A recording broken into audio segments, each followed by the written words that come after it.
요한복음 7장 37절 39절까지 우리 같이 한번 읽겠습니다. 시작. 명절 끝날 곧 큰 날에 예수께서 서서 외쳐 이르시되 누구든지 목마르거든 내게로 와서 마시라.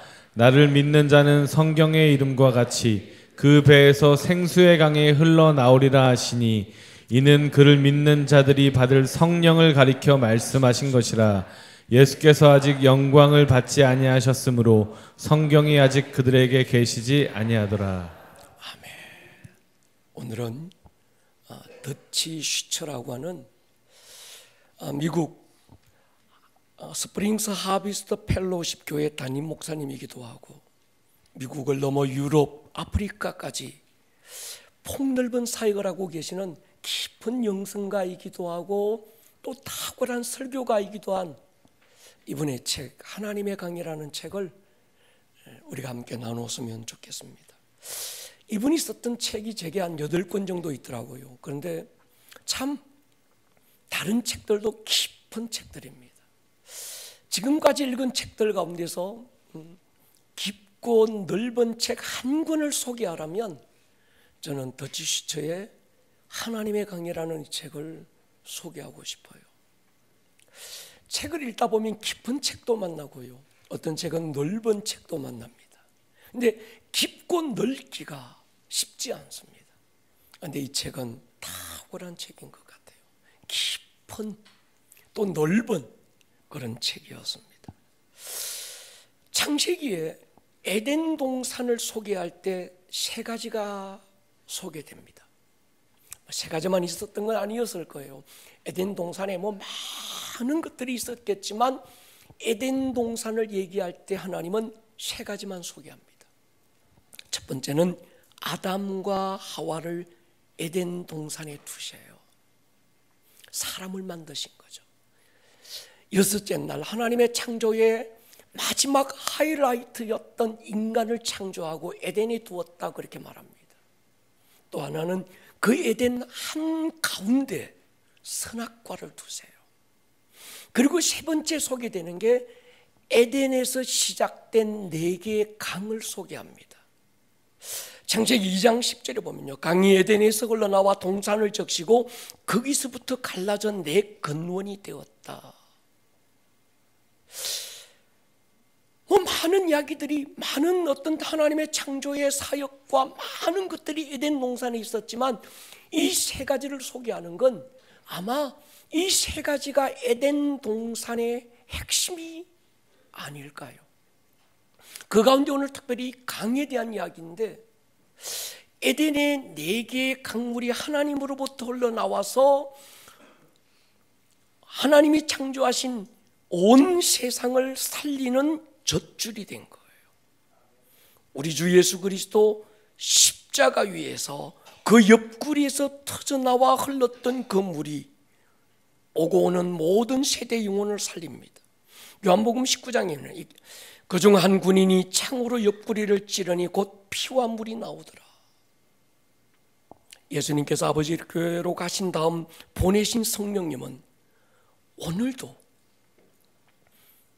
믿는 자들의 배 안에서 생수의 강으로 흐르고 있습니다. 오늘 우리가 읽었던 말씀이 그 배에서 생수의 강이 흘러나오리라. 태초에 에덴에서 흐르던 강물은 세상 모든 피조물을 살리고 십자가 위에서 예수님의 옆구리에서 터져나왔던 피와 물은 죽은 영혼을 살리고 생수의 강되어 우리 안에 흐르는 생수의 그 성령님의 역사는 모든 믿는 자들의 영적 목마름을 해결하기에 충분했습니다. 그 강물은 마르거나 중단된 적이 없어요. 쉬지 않고 흐르고 흘러서 마지막 때 요한계시록에는 하나님과 어린 양의 보좌로부터 흐르고 있습니다. 한번 읽겠습니다. 요한계시록 22장이죠. 시작. 또 그가 수정같이 맑은 생명수의 강을 내게 보이니 하나님과 및 어린 양의 보좌로부터 나와서 길 가운데로 흐르더라. 강 좌우에 생명나무가 있어 12가지 열매를 맺되 달마다 그 열매를 맺고 그 나무 잎사귀들은 만국을 치료하기 위하여 있더라. 아멘. 하나님의 어린 양의 보좌로부터 흘러나왔던 건물이 만국을 치료하고 있습니다. 여러분, 우리가 하나님의 어린 양의 그 보좌를, 그분 앞에 가면 우리가 직접 그분을 얼굴로 뵙게 되겠지만, 그러나 그분의 임재가 있는 어느 곳이든 그분의 보좌 앞이라고 한다면, 오늘 이 예배가 주의 보좌 앞이 되기를 축복합니다. 성경은 강에 대한 이야기로 시작해서 강으로 흐르다가 강으로 끝나고 있습니다. 성경의 역사만 아니라도 모든 살아있는 생명은 강에서 시작되고 강으로 흐르고 강으로 모이다가 강을 통해서 성장하죠. 4대 문명의 발상지는 모든 강이 중심이 되었습니다. 세계의 큰 도시는 반드시 강을 끼고 있어요. 서울에는 한강이, 독일에는 라인강이, 그리고 뉴욕에는 허드슨강이 흐르고 있습니다. 영국 런던은 템스강이 가로지르고 있고 베이징에는 콩강이 흐르고 있습니다. 강은 그 도시를 살리는 생명의 젖줄이 되어 흐르고 있습니다. 성경에서도 강은 생명의 권원을 뜻해요. 강물은 하나님의 임재의 상징이고, 강물은 성령님의 나타나심이고, 강물은 하나님의 은혜의 표현이었습니다. 강물은 부흥의 끈이고 치유고, 강물은 회복을 상징했어요. 중요한 건 모든 것들을 살리는 강의 출발은 하나님으로부터 시작된다는 거예요. 에스겔서 47장에 한 선지자가 그발 강가에서 환상을 보게 돼요. 하나님의 성전 문지방에서 물이 흘러나오는 걸 본 겁니다. 흘러나온 물이 처음에는 발목을 적시더니 무릎을 적십니다.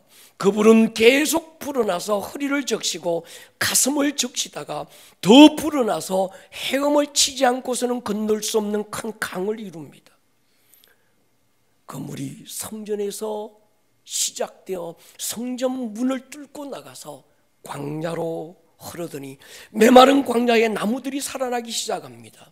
그 나무에 꽃이 피고 잎사귀가 돋아나고 그 잎사귀는 만병을 치료하는 약재료가 됩니다.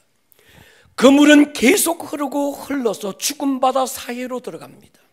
그리고 그 바다에 물고기들이 펄떡거리며 뛰기 시작해요. 강물은 치유고 강물은 살리는 부흥이고, 오늘 그 강물이 우리 교회 안에서 흐르기를 축복합니다. 예수님은 그 요단강이라는 강에서 세례받으시고 하나님의 아들로서의 공생애를 시작하신 거예요. 하박국 선지자가 이렇게 노래합니다. 하박국 2장에 보면요, 이는 물이 바다를 덮음같이 여호와의 영광을 인정하는 것이 세상에 가득했다. 물이 바다를 덮음같이. 하박국이 부흥을 선포할 때 그 부흥이 물이 바다를 덮음 같은 부흥이라는 거예요. 강물은 하나님의 영광의 상징이고 부흥의 역사고, 그 역사가 있는 현장이 저는 우리 교회이기를 축복합니다. 오늘 찬양하다가 기도하다가 예배하고 말씀 듣다가 이 강물을 구경만 하지 마시고 가장자리에 물장구 치고 놀지 마시고 깊은 강물에 뛰어들어 저와 여러분들의 영혼이 소생케 되고 이 땅 가운데 일어날 하나님의 부흥의 수로를 열 수 있기를 주의 이름으로 축원합니다. 출애굽기 17장에 한 사건이 소개돼요. 애굽을 뛰쳐나왔던 이스라엘이 광야로 나왔는데 마실 물이 떨어졌어요. 목말랐던 백성은 모세를 원망합니다.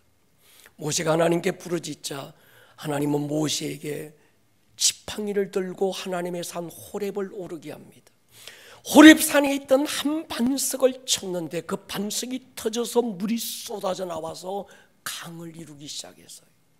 이 사건을 바울은 고린도전서에서 이렇게 연결합니다. 같이 읽겠습니다. 시작. 같은 신령한 음료를 마셨으니 이는 그들을 따르는 신령한 반석으로부터 마셨음에 그 반석은 곧 그리스도시라. 아멘. 호렙산 한 반석을 깨트리고 터져나왔던 그 물은 십자가 위에서 예수님의 옆구리에서 흘러나온 물과 피에 대한 상징이고 예표였다는 거예요.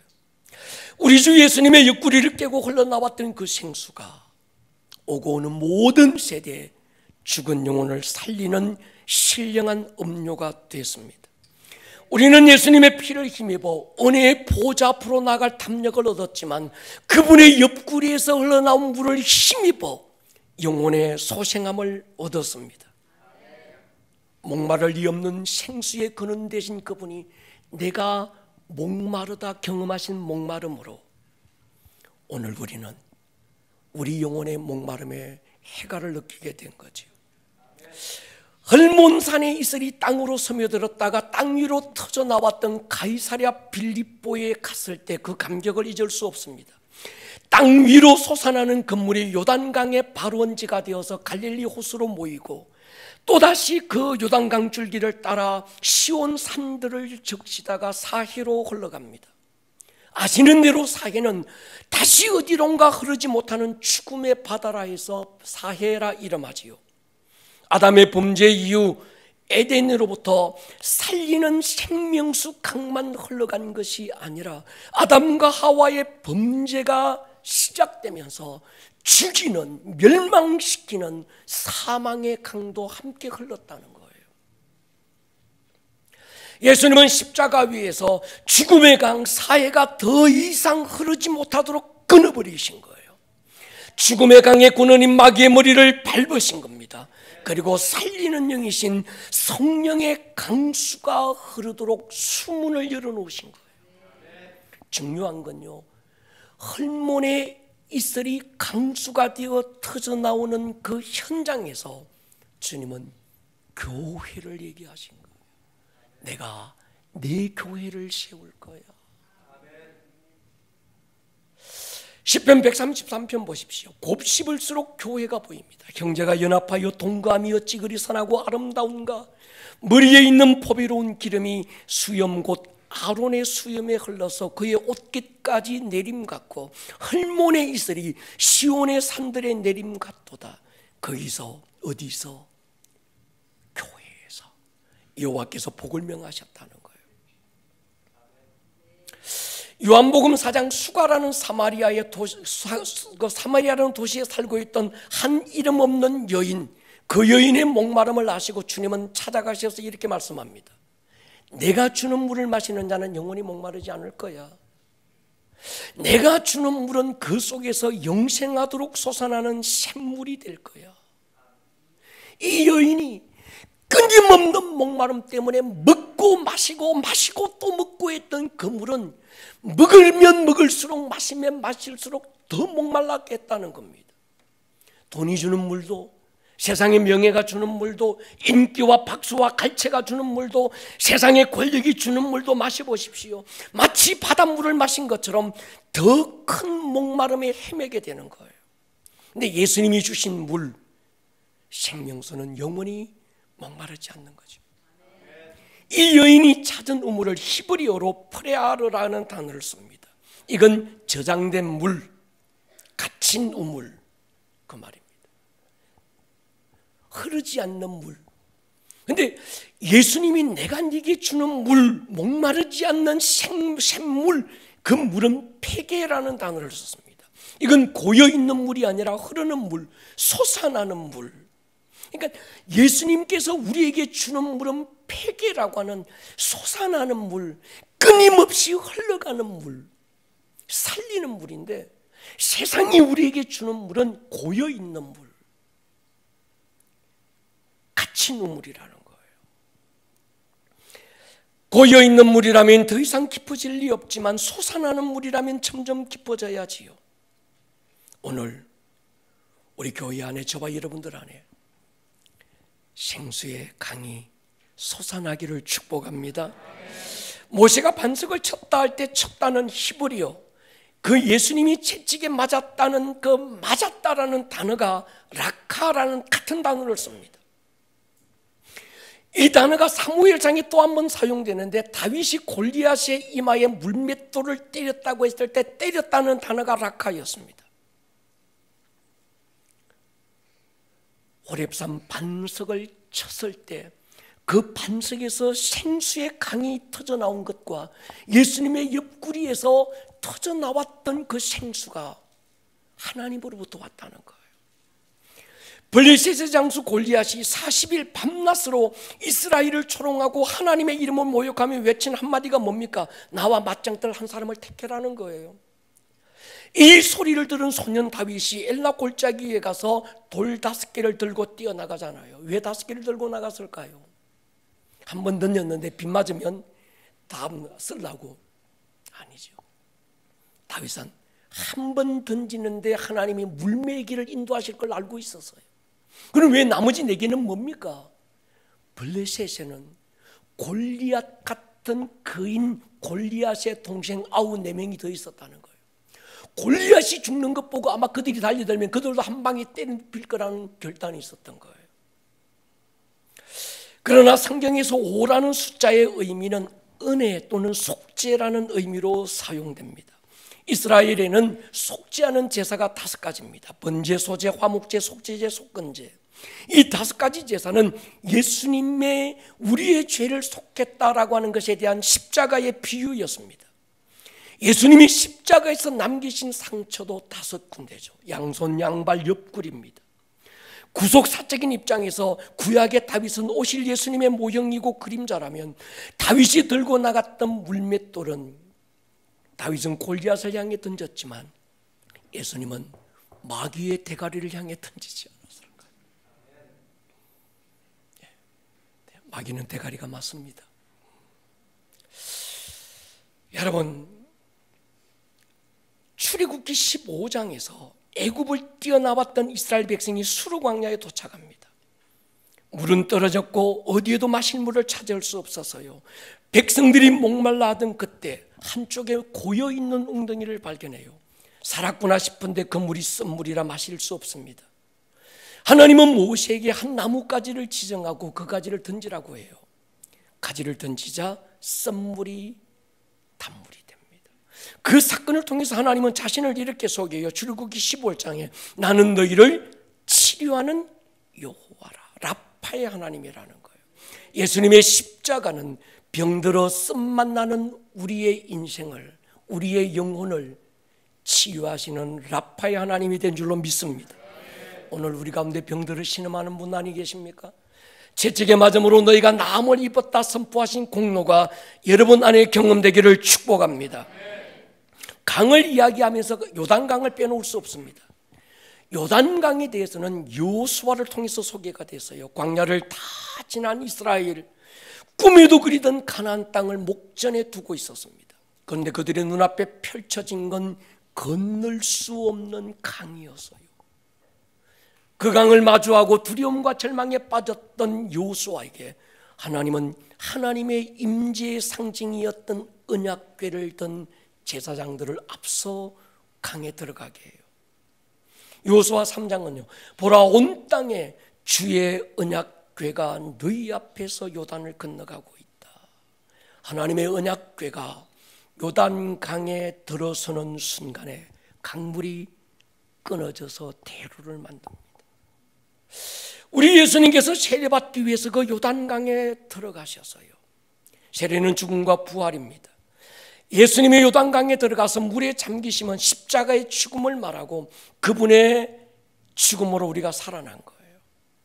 여호수아 때 하나님의 언약궤가 요단강에 들어갔다는 이 말은 언약궤는 상징이고 언약궤는 비유고 언약궤는 하나님의 임재의 모형이지만 그 하나님의 형상의 실제이신 예수님이 요단강에 들어가시고 십자가를 통해서 하나님의 모든 약속을 성취하신 거예요. 제가 요단강이 끊어진 여호수아의 사건을 읽고 묵상하다가 한 가지 발견한 게 있습니다. 여호수아 3장 보십시오. 위에서부터 흘러내리던 물이 사르단에 가까운 매우 멀리 있는 아담 성읍 변두리까지 쌓였습니다. 여러분, 이스라엘 백성들이 건너가기 위해서라면 굳이 그 먼 곳까지 요단강을 끊으실 이유가 없었던 것 같아요. 그런데 하나님은 굳이 아담 성읍 변두리까지 요단강을 끊으셔야 됐던 이유가 뭘까? 한 가지 같아요. 예수님의 십자가의 죽음으로 옆구리를 타고 흘러내린 그 물이 아담으로부터 시작된 저주의 강물을 끊어야 되었던 것 아닐까요? 생명의 강이 흐르는 곳은 메마르고 거친 광야였습니다. 같이 읽겠습니다. 이사야 43장 시작. 보라, 내가 새 일을 행하리니 이제 나타낼 것이라. 너희가 그것을 알지 못하겠느냐? 반드시 내가 광야의 길을, 사막의 강을 내리니. 반드시라는 말이죠. 어디에? 광야의 사막에. 20절에 보면요, 장차 들짐승 성냥이 타조도 나를 존경할 건 내가 광야의 물을, 사막의 강을 낼 거야. 여러분,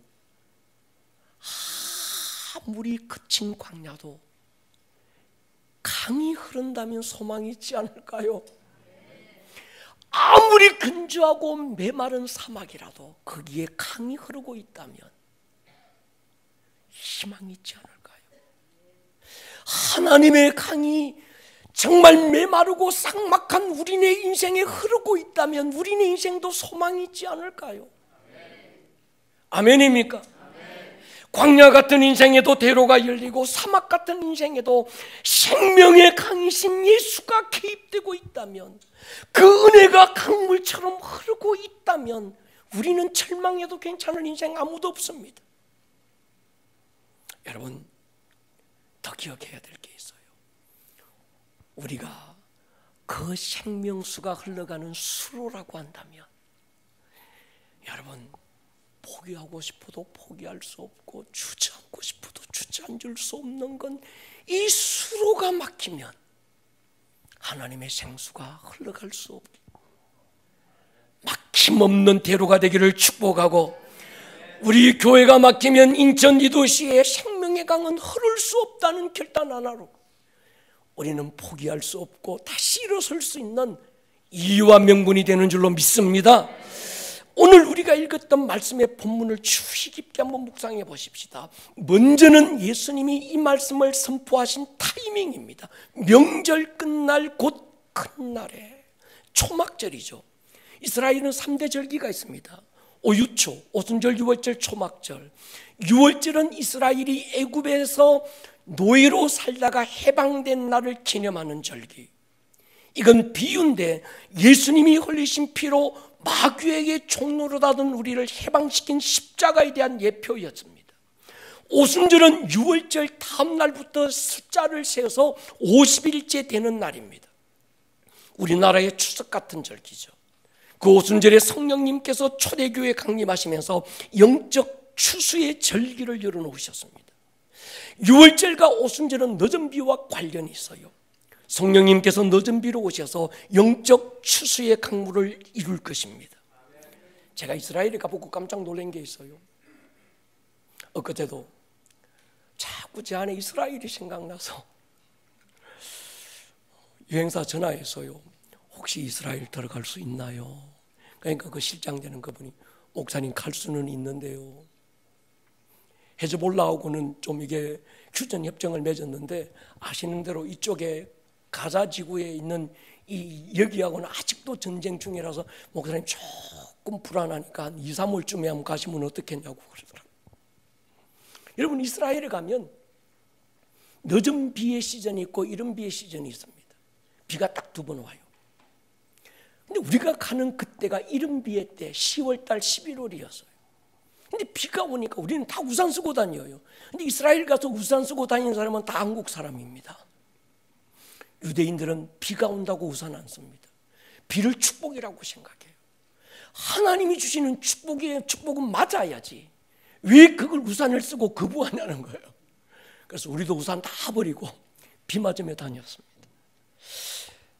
늦은 비는 봄이 시작되는 3, 4월에 내리는 비를 말하고, 이른 비는 10월, 11월에 내리는 비를 말합니다. 우리 생각하면 3, 4월에 내리는 비가 이른 비고 10월, 11일이 늦은 비여야 되는데 왜 거꾸로 됐습니까? 기준이 다르요. 우리는 태양력을 기준으로 합니다. 그들은 유대력을 기준으로 하는 거예요. 그러다 보니까 바뀐 거예요. 그들의 1월은 우리나라 9월달이 그들의 1월입니다. 그러니까 10월, 11월이 그들은 연초예요. 연초. 그러니까 이른 비 이렇게 얘기하는 거예요. 성경에 이른 비하면 늦은 비하면 또 헷갈리면 안 됩니다. 이해가 되셨습니까? 여러분, 우리나라는 3, 4월에 봄에 씨를 뿌리지만 이스라엘은 11월에 씨를 뿌립니다. 우리나라에서 씨를 뿌리는 이른 봄에 내리는 봄비는 뿌린 씨앗이 싹을 내는데 굉장히 중요한 것처럼 이스라엘의 10월, 11월에 내리는 이른 비도 굉장히 중요합니다. 3, 4월에 내리는 늦은 비는 곡식이 자라게 하는 비죠. 6월절 절기는 3, 4월에 내리는 늦은 비와 관련이 있고 초막절은 10월, 11월에 내리는 이른 비와 관련이 있습니다. 그래서 한 해 농사 다 마치고 하나님께 감사의 제사를 드린다 하여 수장절이라고도 불렀습니다. 초막절, 명절 한 주간이 진행되는데 마지막 날 가장 하이라이트가 되는 한 사건이 있습니다. 이 초막절의 마지막 7일째 아주 하이라이트가 되는 그때는 대제사장과 모든 백성들이 예루살렘 성전 앞에 다 모여요. 그러면 대제사장은 실로암 못에 가서 큰 바구니로 그 물을 한 통 부어다가 이걸 하나님의 제단에 확 뿌립니다. 그것으로 초막절이 끝나는 거예요. 이제 대제사장이 가서 실로암 못에 있는 가서 큰 어떤 그 다라니 같은 걸로 물을 부어다가 물을 떠와서 하나님의 제단에 물을 끼얹으려고 하는데 예수님이 손을 부쩍 들고 과무지르며 뛰어나오신 거예요. 그게 오늘 이 사건이에요. 내가 바로 생수의 강인 실로암이다. 이제 잠시 후에 십자가에서 물과 피를 쏟아 하나님의 제단에 나를 붓게 될 것이다. 내 배에서 흘러나온 생수의 강이 모든 목마른 영혼들에게 마시게 될 것이다. 누구든지 목마르거든 누구든지 목마르다 내게로 와서 마시라. 나를 믿는 모든 자들은 그 배에서 성령의 생수의 강이 흐르게 될 것이다. 하나의 비유고 하나의 어떤 예표만이 아니라 이 사건이 실제인 것을 증명하시기 위해서 며칠 후에 소경의 눈을 뜨게 하실 때 실로암 못에 가서 씻게 하시는 거예요. 여러분, 신앙은 종교적 의식을 뛰어넘어 삶의 실제여야 합니다.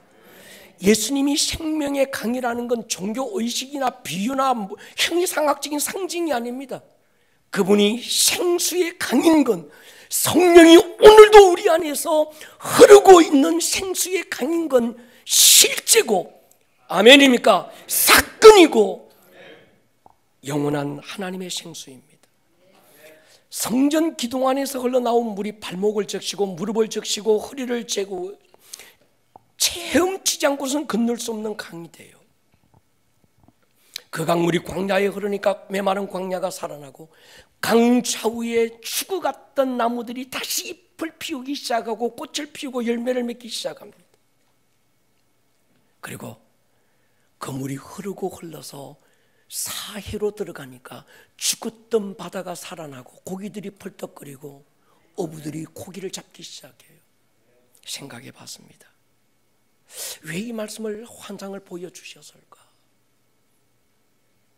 저는 그런 기도를 해봤어요.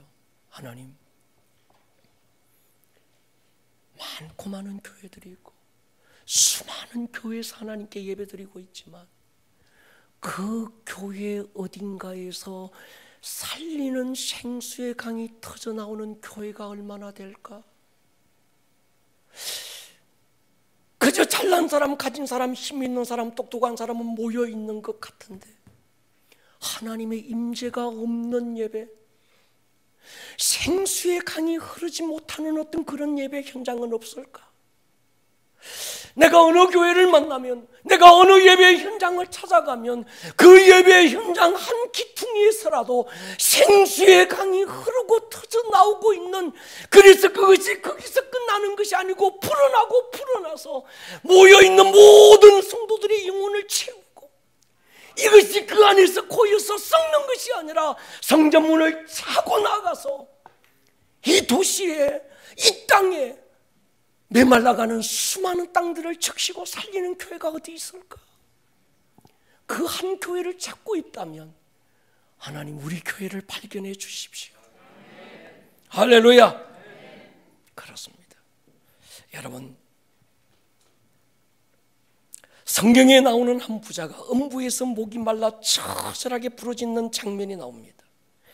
예수님은 비유라고 말씀하셨지만 사실은 실제 상황이었습니다.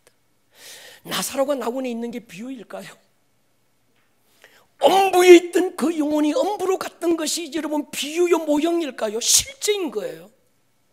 그렇다고 한다면 그 부자의 영혼이 음부에 떨어지니까 그제서야 목이 말랐을까요? 아니면 살아있을 때도 목이 말랐을까요? 살아있을 때도 목이 말랐을 거예요. 그런데 자기 육체의 소리가 너무 큰 거예요. 돈을 추구하고 명예를 추구하고 인기와 사람들의 박수와 갈채를 추구하는 자기 육신의 목소리가 너무 크니까 그 육신 안에서 목이 말라 처절하게 부르짖는 자기 영혼의 소리를 자기가 못 들은 거예요. 여러분, 지금은 목마른 근성을 털어내야 될 때인 줄 믿습니다. 목말라 하지 않으면 결국은 메마름으로 남습니다. 은혜의 강물이 흐르는 예배 현장을 사모하기를 축복합니다. 그래야 당신의 영혼이 메마르지 않는 거예요. 그럼에도 제가 확신하는 건 지금이 영적 초막절이 분명합니다. 요한복음 7장에서 예수님께서 선포하셨던 영적 추수의 절기가 저는 지금이라고 믿습니다. 예수님의 옆구리에서 터져 흘러나오는 생수의 강은 성령의 강림으로 폭포수를 이루었지만 마지막 때인 지금 엄청난 쓰나미가 돼서 오늘 우리가 불렀던 찬양처럼 거대한 폭풍이 돼서 다시 이 시대 가운데 일어날 것을 저는 믿고 있습니다. 학개를 가 보십시오. 학개 선지자가 하나님의 성전에서 하나님의 영광을 봅니다. 또한 모든 나라를 진동시키고 모든 나라의 보배가 이르니 내가 이 성전의 영광이 충만하게 할 것이다. 그리고 뒤에는 이 성전의 나중 영광이 이전 영광보다 클 것이다. 여러분, 학개 선지자를 통해서 선포됐던 이 말씀이 초막절이었습니다. 예수님께서 요한복음 7장에서 선포했던 그 말씀도 초막절 명절 끝날 같은 시간이었습니다. 저는 이 두 약속의 말씀을 붙들고 우리 교회를 향한 예언적 선포를 하고 싶습니다. 우리 교회 창립 15주년을 곧 맞입니다. 내년이면. 그래서 우리 교회 임직자들을 세우고 정말 하나님이 우리 교회를 통해서 이루고자 원하셨던 이 도시를 향한 영적 유업이 많은 이 도시를 향한 하나님의 마음이 우리 교회를 통해서 풀어지게 될 텐데 15년간 하나님께서 우리 교회를 이끌고 여기까지 오셨던 그 영광도 큽니다. 그러나 나중 영광이 더 클 거예요. 우리의 자녀 세대들을 통해서 일어날 하나님의 영광은 이전에 경험하지 못했던 하나님의 부흥의 쓰나미를 우리 경험하게 될 줄로 믿습니다. 지금이 그때인 줄로 믿습니다. 주님 우리에게 말씀해요. 내게로 와서 마셔라. 설득이 아닙니다. 기대도 아닙니다. 명령이어서요. 내게로 와서 마셔라. 왜요? 마셔야 사는 거예요. 여러분, 교회에서 이 강이 흐르지 않으면 어디서 흘러야 합니까? 국회에서 흐를까요? 청와대에서 흐를까요? 서울대학에서 흘러야 합니까? 아니면 어느 어떤 대기업에서 이 강이 흘러야 합니까? 저는 하나님의 생수의 강이 정말 이 마지막 때 어느 곳에선가 흘러나와야 한다면 교회라고 믿습니다. 그 교회가 우리 교회라고 굳세어라 금수나 믿고 싶습니다. 할렐루야. 우리 그렇게 기도했으면 좋겠습니다. 주님, 이전의 영광보다 우리의 나중 영광이 더 클 것을 믿습니다. 우리 부모 세대가 함께 목사와 함께 장로님이 되고 권사님이 되고 그래서 목사가 되고 아무것도 없는 이 빈들에 죽어라 하고 교회를 세우고 여기까지 왔지만 이제 우리의 자녀 세대들이 우리 교회를 또 이 도시 가운데 하나님의 부르심의 소망을 이루어갈 때 더 큰 영광이 있을 거라고 믿습니다. 이제 이 물은 흘러가야 합니다. 우리 교회 안에만 고여 있으면 안 됩니다. 저와 여러분들이 수로가 되고 왕이 오시는 테로를 여셔야 합니다. 아멘입니까? 머리를 한번 숙여 보십시다.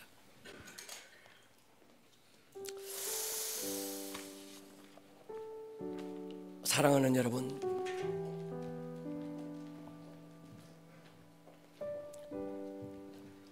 주님 우리에게 말씀해요. 봄비의 때가 되면 내가 구름을 모을 것이다. 그리고 사방에서 비를 내릴 것이다. 하나님은 구름을 모으고 있습니다. 동의하십니까? 하나님은 비를 준비하고 계십니다. 이제 주님의 시즌이 우리에게 임할 것입니다. 이른 비와 늦은 비의 부흥의 한때가 주님이 한국 강산에도 일어나게 하여 주십시오. 우리 주는 위대하며 능력이 많으시도다. 그의 지혜에 무궁하며 아멘. 인자는 영원하도다.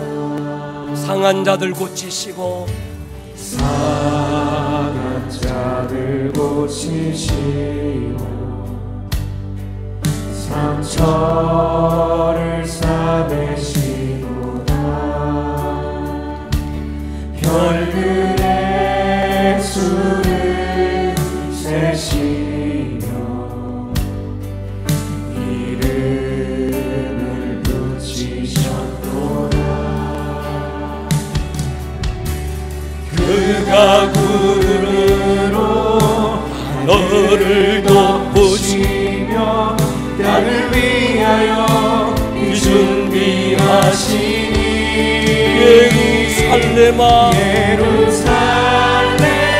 예루살렘아 여호와를 찬송할지어다. 내 하나님을 감사함으로 그 앞에 나가며 자리 소리 한번 일어서겠습니다. 임재 앞에 예루살렘아